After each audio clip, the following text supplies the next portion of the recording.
ആകാശവാണി.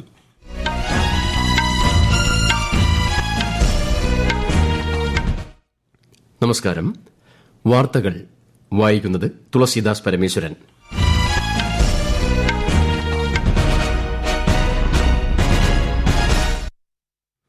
പ്രധാന വാർത്തകൾ. ആരോഗ്യമേഖലയുടെ വികേന്ദ്രീകരണത്തിന് പ്രാധാന്യം നൽകണമെന്ന് രാഷ്ട്രപതി ദ്രൌപദി മുർമു. വികസിത ഭാരതം എന്ന ലക്ഷ്യം കൈവരിക്കുന്നതിനായി ഊർജ്ജം പകരുന്നത് രാജ്യത്തെ കഴിവുറ്റ യുവജനതയാണെന്ന് പ്രധാനമന്ത്രി നരേന്ദ്രമോദി. ഇന്ത്യയും ബ്രിട്ടനും തമ്മിലുള്ള സ്വതന്ത്ര വ്യാപാര കരാർ ഇരു രാജ്യങ്ങളും തമ്മിലുള്ള ബന്ധത്തിലെ നാഴികക്കല്ലായി മാറുമെന്ന് കേന്ദ്രമന്ത്രി പീയൂഷ് ഗോയൽ. എക്സൈസ് നയത്തിനെക്കുറിച്ചുള്ള സിഎജി റിപ്പോർട്ട് ഡൽഹി നിയമസഭയിൽ അവതരിപ്പിച്ചു. ബഹളത്തെ തുടർന്ന് 21 ആം ആദ്മി പാർട്ടി എംഎൽഎമാർക്ക് സസ്പെൻഷൻ. വെഞ്ഞാറമൂട് കൂട്ടക്കൊലപാതകത്തിന്റെ അന്വേഷണം പുരോഗമിക്കുന്നു. കൊല്ലപ്പെട്ടവരുടെ മൃതദേഹം സംസ്കരിച്ചു. ചാമ്പ്യൻസ് ട്രോഫി ക്രിക്കറ്റിൽ ദക്ഷിണാഫ്രിക്ക ഓസ്ട്രേലിയ മത്സരം മഴ മൂലം ഉപേക്ഷിച്ചു. കേരളം വിദർഭ രഞ്ജി ട്രോഫി ക്രിക്കറ്റ് ഫൈനലിന് നാളെ നാഗ്പൂരിൽ തുടക്കം. വാർത്തകൾ വിശദമായി. വികസിത ഭാരതം എന്ന ലക്ഷ്യം കൈവരിക്കുന്നതിനായി ഊർജ്ജം പകരുന്നത് രാജ്യത്തെ യുവജനതയാണെന്ന് പ്രധാനമന്ത്രി നരേന്ദ്രമോദി. അസമിലെ ഗുവാഹത്തിയിൽ നടക്കുന്ന അഡ്വാന്റേജ് അസം 2.0 നിക്ഷേപ അടിസ്ഥാന സൌകര്യ വികസന ഉച്ചകോടിയുടെ പ്ലീനറി സെഷൻ ഉദ്ഘാടനം ചെയ്യുകയായിരുന്നു അദ്ദേഹം. ആഗോളതലത്തിൽ അനിശ്ചിതത്വം നിലനിൽക്കുന്ന സാഹചര്യത്തിലും ഇന്ത്യയുടെ വികസനം ദ്രുതഗതിയിൽ മുന്നോട്ടു പോകുന്നതായും പ്രധാനമന്ത്രി ചൂണ്ടിക്കാട്ടി. രാജ്യത്തെ വികസനത്തിന്റെ കേന്ദ്രമായി അസം മാറുമെന്ന് കേന്ദ്രമന്ത്രി അശ്വിനി വൈഷ്ണവ് പറഞ്ഞു. അസം ഗവർണർ LP ആചാര്യ, അസം മുഖ്യമന്ത്രി ഹിമന്ത ബിശ്വ ശർമ്മ തുടങ്ങിയവരും സമ്മേളനത്തിൽ പങ്കെടുത്തു. 2 ദിവസം നീണ്ടുനിൽക്കുന്ന ഉച്ചകോടിയിൽ 240-ലധികം എക്സിബിറ്റേഴ്സ് പങ്കെടുക്കും. ആരോഗ്യമേഖലയുടെ വികേന്ദ്രീകരണത്തിന് പ്രാധാന്യം നൽകണമെന്ന് രാഷ്ട്രപതി ദ്രൌപദി മുർമു. ബീഹാറിലെ പറ്റ്ന മെഡിക്കൽ കോളേജിന്റെ ശതാബ്ദി ആഘോഷത്തെ അഭിസംബോധന ചെയ്യുകയായിരുന്നു രാഷ്ട്രപതി. ചെറിയ നഗരങ്ങളിൽ മെഡിക്കൽ സൌകര്യങ്ങൾ ലഭ്യമാക്കുന്നതിലൂടെ വലിയ ആശുപത്രികളിലെ തിരക്ക് കുറയ്ക്കാനാകുമെന്ന് ശ്രീമതി മുർമു ചൂണ്ടിക്കാട്ടി. രാജ്യത്തെ ആരോഗ്യ സംരക്ഷണ സ്ഥാപനങ്ങളിൽ കൂടുതൽ ഗവേഷണങ്ങൾ കൊണ്ടുവരണം എന്നും രാഷ്ട്രപതി പറഞ്ഞു. मेडिकल के क्षेत्र में भी टेक्नोलॉजी अहम भूमिका निभा रहा है. आर्टिफिशियल इंटेलिजेंस और रोबोटिक्स जैसे तकनीकी चिकित्सा प्रक्रिया को अधिक सरल और सटीक बना रहे हैं. मेरी इस संस्थान से जुड़े सभी लोगों से अपील है कि आप आधुनिकतम तकनीकों को अपनाने के लिए सदैव तत्पर रहें. ബീഹാർ ഗവർണർ ആരിഫ് മുഹമ്മദ് ഖാൻ, മുഖ്യമന്ത്രി നിതീഷ് കുമാർ, കേന്ദ്ര ആരോഗ്യമന്ത്രി JP നദ്ദ എന്നിവർ ചടങ്ങിൽ പങ്കെടുത്തു. അതിഷി, ഗോപാൽ റായ്, ഇമ്രാൻ ഹുസൈൻ, വിശേഷ് രവി എന്നിവർ ഉൾപ്പെടെ 21 ആം ആദ്മി പാർട്ടി എംഎൽഎമാരെ ഡൽഹി നിയമസഭാ സമ്മേളനത്തിന്റെ 3 സിറ്റിംഗുകളിൽ നിന്ന് സസ്പെൻഡ് ചെയ്തു. ഇന്ന് നിയമസഭയിൽ ലഫ്റ്റനന്റ് ഗവർണർ വിനയ് കുമാർ സക്സേനയുടെ പ്രസംഗത്തിനിടെ മോശമായി പെരുമാറിയതിനെ തുടർന്നാണ് സസ്പെൻഷൻ. ബഹളം തുടർന്ന സാഹചര്യത്തിൽ ഒരു ദിവസത്തേക്ക് പ്രതിപക്ഷ എംഎൽഎമാരെ സഭയിൽ നിന്ന് സസ്പെൻഡ് ചെയ്തതായി സ്പീക്കർ അറിയിച്ചു. അതേസമയം ഡൽഹി നിയമസഭാ സമ്മേളനം 2 ദിവസത്തേക്ക് കൂടി നീട്ടി. എക്സൈസ് നയത്തെക്കുറിച്ചുള്ള CAG റിപ്പോർട്ട് മുഖ്യമന്ത്രി രേഖാ ഗുപ്ത സഭയിൽ അവതരിപ്പിച്ചു. കഴിഞ്ഞ AAP സർക്കാർ CAG റിപ്പോർട്ട് വൈകിപ്പിച്ചെന്ന് BJP ആരോപിച്ചു. ഒരു രാജ്യം ഒരു തിരഞ്ഞെടുപ്പ് സംബന്ധിച്ച പാർലമെന്റിന്റെ സംയുക്ത സമിതിയുടെ യോഗം ഇന്ന് പാർലമെന്റ് ഹൌസിൽ ചേർന്നു. യോഗത്തിനിടെ സമിതി നിയമവിദഗ്ധരുമായി ആശയവിനിമയം നടത്തി. 39 അംഗ സമിതിയിൽ ലോക്സഭയിൽ നിന്ന് 27 അംഗങ്ങളും രാജ്യസഭയിൽ നിന്ന് 12 അംഗങ്ങളുമാണ് ഉള്ളത്. ഇന്ത്യയും ബ്രിട്ടനും തമ്മിലുള്ള സ്വതന്ത്ര വ്യാപാര കരാർ ഇരു രാജ്യങ്ങളും തമ്മിലുള്ള ബന്ധത്തിലെ നാഴികക്കല്ലായി മാറുമെന്ന് കേന്ദ്രമന്ത്രി പീയൂഷ് ഗോയൽ. ബ്രിട്ടന്റെ വാണിജ്യ വ്യവസായ മന്ത്രി ജോനാഥൻ റെനോൾഡ്സുമായുള്ള കൂടിക്കാഴ്ചയ്ക്ക് ശേഷം ന്യൂഡൽഹിയിൽ മാധ്യമങ്ങളോട് സംസാരിക്കുകയായിരുന്നു അദ്ദേഹം. സ്വതന്ത്ര വ്യാപാര കരാറിന്റെ പുരോഗതി വിലയിരുത്തിയ ഇരുപക്ഷവും സന്തുലിതമായ കരാറിനായുള്ള ശ്രമങ്ങൾ ത്വരിതപ്പെടുത്താൻ ധാരണയായതായി ശ്രീ ഗോയൽ അറിയിച്ചു. ഇന്ത്യ UK പങ്കാളിത്തം കൂടുതൽ ശക്തിപ്പെടുത്തുന്നതിനുള്ള മോദി സർക്കാരിന്റെ പ്രതിബദ്ധത ശ്രീ ഗോയൽ ആവർത്തിച്ചു. ലോക്സഭാ മണ്ഡലങ്ങളുടെ പുനർനിർണയവുമായി ബന്ധപ്പെട്ട് തമിഴ്നാട് മുഖ്യമന്ത്രി MK സ്റ്റാലിൻ സർവകക്ഷി യോഗം വിളിച്ചു. സംസ്ഥാനങ്ങളിലെ ജനസംഖ്യയെ ആശ്രയിച്ച് അതിർത്തി നിർണയം നടത്തിയാൽ തമിഴ്നാടിന്റെ പ്രാതിനിധ്യം കുറയുമെന്ന് അദ്ദേഹം ആശങ്ക പ്രകടിപ്പിച്ചു. തിരഞ്ഞെടുപ്പ് കമ്മീഷൻ അംഗീകരിച്ച തമിഴ്നാട്ടിലെ 40 പാർട്ടികളുടെ യോഗം മാർച്ച് 5-ന് ചേരും. ഇന്ത്യൻ കരസേനയുടെ director general of military operations lieutenant general Rajiv Ghai India Myanmar അതിർത്തിയിലെ സ്ഥിതിഗതികൾ വിലയിരുത്താനായി മണിപ്പൂർ സന്ദർശിച്ചു. മണിപ്പൂർ ഗവർണർ, സംസ്ഥാന സുരക്ഷാ ഉപദേഷ്ടാവ് Ajay Kumar Bhalla, Manipur chief secretary, police director general എന്നിവരുമായി ലഫ്റ്റനന്റ് ജനറൽ ചർച്ച നടത്തി. അതിർത്തി മാനേജ്മെന്റ് വർദ്ധിപ്പിക്കേണ്ടതിന്റെയും ഇന്ത്യ മ്യാൻമാർ അതിർത്തിയിലെ സുരക്ഷാ അടിസ്ഥാന സൌകര്യങ്ങൾ ശക്തിപ്പെടുത്തേണ്ടതിന്റെയും ആവശ്യകതയെ കേന്ദ്രീകരിച്ചായിരുന്നു ചർച്ചകളെന്ന് പ്രതിരോധ മന്ത്രാലയം അറിയിച്ചു. ഈ വാർത്തകൾ ആകാശവാണിയിൽ നിന്ന്.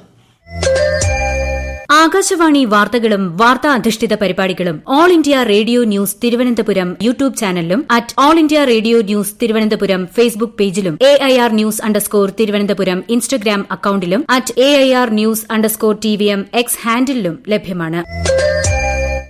പ്രയാഗ്രാജിലെ മഹാകുംഭമേളയ്ക്ക് ശിവരാത്രി ദിവസമായ നാളെ സമാപനം. തീർത്ഥാടകർക്ക് ശിവരാത്രിയിലെ ചടങ്ങുകളിൽ പങ്കെടുക്കുന്നതിന് വിപുലമായ ക്രമീകരണങ്ങളാണ് ഒരുക്കിയിരിക്കുന്നത്. കേരളത്തിലെ ക്ഷേത്രങ്ങളിലും ശിവരാത്രിയോടനുബന്ധിച്ചുള്ള ഒരുക്കങ്ങൾ പൂർത്തിയായി. വിശിഷ്ട സേവനത്തിനുള്ള രാഷ്ട്രപതിയുടെ തത്രക്ഷക് മെഡലുകൾ തീരസംരക്ഷണ സേനയിലെ ഉദ്യോഗസ്ഥർക്ക് പ്രതിരോധ മന്ത്രി രാജ്നാഥ് സിംഗ് സമ്മാനിച്ചു. ന്യൂഡൽഹിയിൽ നടന്ന ചടങ്ങിലാണ് വിശിഷ്ട സേവനത്തിനും ധീരതയ്ക്കും സ്തുത്യർഹ സേവനത്തിനുമുള്ള മെഡലുകൾ സമ്മാനിച്ചത്. ഏത് പ്രതികൂല സാഹചര്യങ്ങളെയും അതിജീവിക്കാൻ കഴിവുള്ള ലോകത്തിലെ തന്നെ ഏറ്റവും കാര്യക്ഷമമായ തീരസേനകളിൽ ഒന്നാണ് ഇന്ത്യൻ കോസ്റ്റ് ഗാർഡ് എന്ന് അദ്ദേഹം പറഞ്ഞു.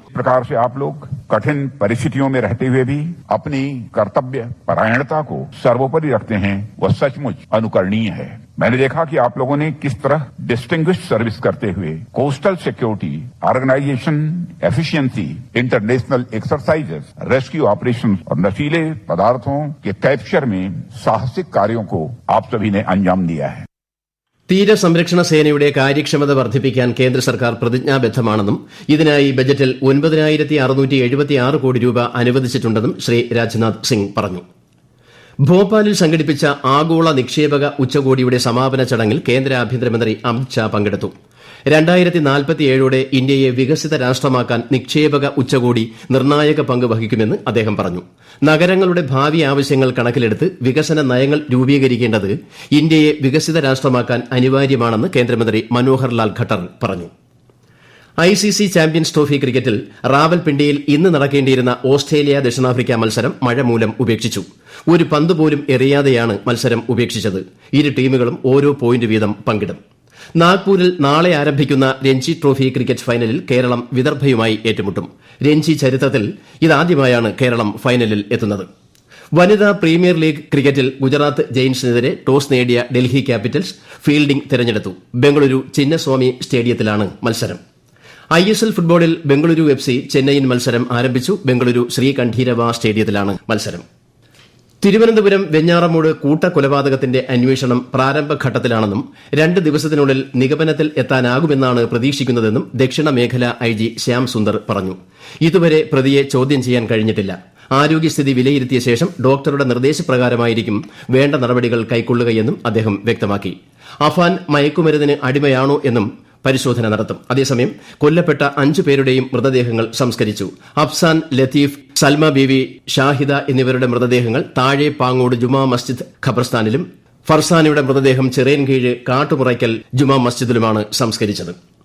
കേരളത്തിൽ 28 തദ്ദേശ സ്വയംഭരണ സ്ഥാപനങ്ങളിലേക്ക് നടന്ന ഉപതെരഞ്ഞെടുപ്പിൽ 15 സീറ്റുകളിൽ LDF-നും 13 UDF-നും വിജയം. 3 മറ്റുള്ളവരാണ് വിജയിച്ചത്. ആകെ 30 സീറ്റുകളിലേക്കാണ് തിരഞ്ഞെടുപ്പ് വിജ്ഞാപനം പുറപ്പെടുവിച്ചത്. വിവിധ സംസ്ഥാനങ്ങളിൽ നിന്നുള്ള സ്വയം സഹായ സംഘങ്ങൾ തയ്യാറാക്കിയ വൈവിധ്യമാർന്ന ഉൽപ്പന്നങ്ങൾ പ്രദർശിപ്പിക്കുന്ന സരസ് ആജീവിക മേളയ്ക്ക് ഉത്തർപ്രദേശിലെ നോയിഡയിൽ തുടക്കമായി. കേന്ദ്ര സഹമന്ത്രി ഡോക്ടർ ചന്ദ്രശേഖർ പെമ്മസാനി പരിപാടി ഉദ്ഘാടനം ചെയ്തു. സ്ത്രീകളെ സംരംഭകരാക്കി മാറ്റാൻ മേള സഹായിക്കുമെന്ന് അദ്ദേഹം പറഞ്ഞു. ഉൽപ്പന്നങ്ങളുടെ കയറ്റുമതി സാധ്യത വികസിപ്പിക്കുക എന്നതാണ് ഈ വർഷത്തെ മേളയുടെ പ്രമേയം. രാജ്യത്ത് വനിതാ സമാധാന സേനാംഗങ്ങൾ മാതൃകാപരമായി പ്രവർത്തിക്കുന്നുവെന്നും ഗ്രാമീണ വനിതകളെ നേതൃസ്ഥാനങ്ങൾ ഏറ്റെടുക്കാൻ പ്രചോദിപ്പിക്കുന്നുവെന്നും കേന്ദ്ര സഹമന്ത്രി സഞ്ജയ് സേത്ത്. സമാധാന പാലനത്തിലെ സ്ത്രീകൾ ഒരു ആഗോള ദക്ഷിണ വീക്ഷണം എന്ന വിഷയത്തിൽ ന്യൂഡൽഹിയിൽ നടന്ന വനിതാ സമാധാന സേനാംഗങ്ങൾക്കായുള്ള ആദ്യ കോൺഫറൻസിനെ അഭിസംബോധന ചെയ്യുകയായിരുന്നു ശ്രീ സേത്ത്. സമാധാന പരിപാലന മേഖലയിൽ ശാശ്വതമായ സ്വാധീനം വളർത്തുന്നതിനുള്ള നിർണായക വേദിയായി സമ്മേളനം പ്രവർത്തിക്കുന്നുവെന്ന് മന്ത്രി പറഞ്ഞു. അടുത്ത 2 ദിവസത്തിനുള്ളിൽ പടിഞ്ഞാറൻ ഹിമാലയത്തിലെ പർവ്വതങ്ങളിലും രാജ്യത്തിന്റെ വടക്കുകിഴക്കൻ പ്രദേശങ്ങളിലെ സമതലങ്ങളിലും മഴ ശക്തി പ്രാപിക്കുമെന്ന് ഇന്ത്യൻ കാലാവസ്ഥാ വകുപ്പ് പ്രവചിക്കുന്നു. വരുന്ന 2-3 ദിവസങ്ങളിൽ രാജ്യത്തിന്റെ പടിഞ്ഞാറൻ തീരത്ത് താപനില ഇനിയും ഉയരാൻ സാധ്യതയുണ്ടെന്ന് ഇന്ത്യൻ കാലാവസ്ഥാ വകുപ്പ് അറിയിച്ചു. ഉപരാഷ്ട്രപതി ജഗദീപ് ധൻഖർ നാളെ അരുണാചൽ പ്രദേശിലെ കാംലെ ജില്ലയിൽ ഏകദിന പര്യടനം നടത്തും. സന്ദർശന വേളയിൽ കാംലെ ജില്ലയിലെ കാംബോരിജോ സർക്കിളിൽ നടക്കുന്ന ആദ്യ സംയുക്ത മെഗാ ന്യോകും യൂല്ലോ ആഘോഷത്തിൽ ഉപരാഷ്ട്രപതി മുഖ്യ അതിഥിയായി പങ്കെടുക്കും. പ്രധാന വാർത്തകൾ വീണ്ടും. ആരോഗ്യമേഖലയുടെ വികേന്ദ്രീകരണത്തിന് പ്രാധാന്യം നൽകണമെന്ന് രാഷ്ട്രപതി ദ്രൌപദി മുർമു. വികസിത ഭാരതം എന്ന ലക്ഷ്യം കൈവരിക്കുന്നതിനായി ഊർജ്ജം പകരുന്നത് രാജ്യത്തെ യുവജനതയാണെന്ന് പ്രധാനമന്ത്രി നരേന്ദ്രമോദി. ഇന്ത്യയും ബ്രിട്ടനും തമ്മിലുള്ള സ്വതന്ത്ര വ്യാപാര കരാർ ഇരു രാജ്യങ്ങളും തമ്മിലുള്ള ബന്ധത്തിലെ നാഴികക്കല്ലായി മാറുമെന്ന് കേന്ദ്രമന്ത്രി പീയൂഷ് ഗോയൽ. എക്സൈസ് നയത്തെക്കുറിച്ചുള്ള CAG റിപ്പോർട്ട് ഡൽഹി നിയമസഭയിൽ അവതരിപ്പിച്ചു. ബഹളത്തെ തുടർന്ന് 21 ആം ആദ്മി പാർട്ടി MLA-മാർക്ക് സസ്പെൻഷൻ. വെഞ്ഞാറമൂട് കൂട്ടക്കൊലപാതകത്തിന്റെ അന്വേഷണം പുരോഗമിക്കുന്നു. കൊല്ലപ്പെട്ടവരുടെ മൃതദേഹം സംസ്കരിച്ചു. ചാമ്പ്യൻസ് ട്രോഫി ക്രിക്കറ്റിൽ ദക്ഷിണാഫ്രിക്ക ഓസ്ട്രേലിയ മത്സരം മഴ മൂലം ഉപേക്ഷിച്ചു. കേരളം വിദർഭ രഞ്ജി ട്രോഫി ക്രിക്കറ്റ് ഫൈനലിന് നാളെ നാഗ്പൂരിൽ തുടക്കം. വാർത്തകൾ കഴിഞ്ഞു. അടുത്ത വാർത്താ പ്രക്ഷേപണം രാത്രി 8:35.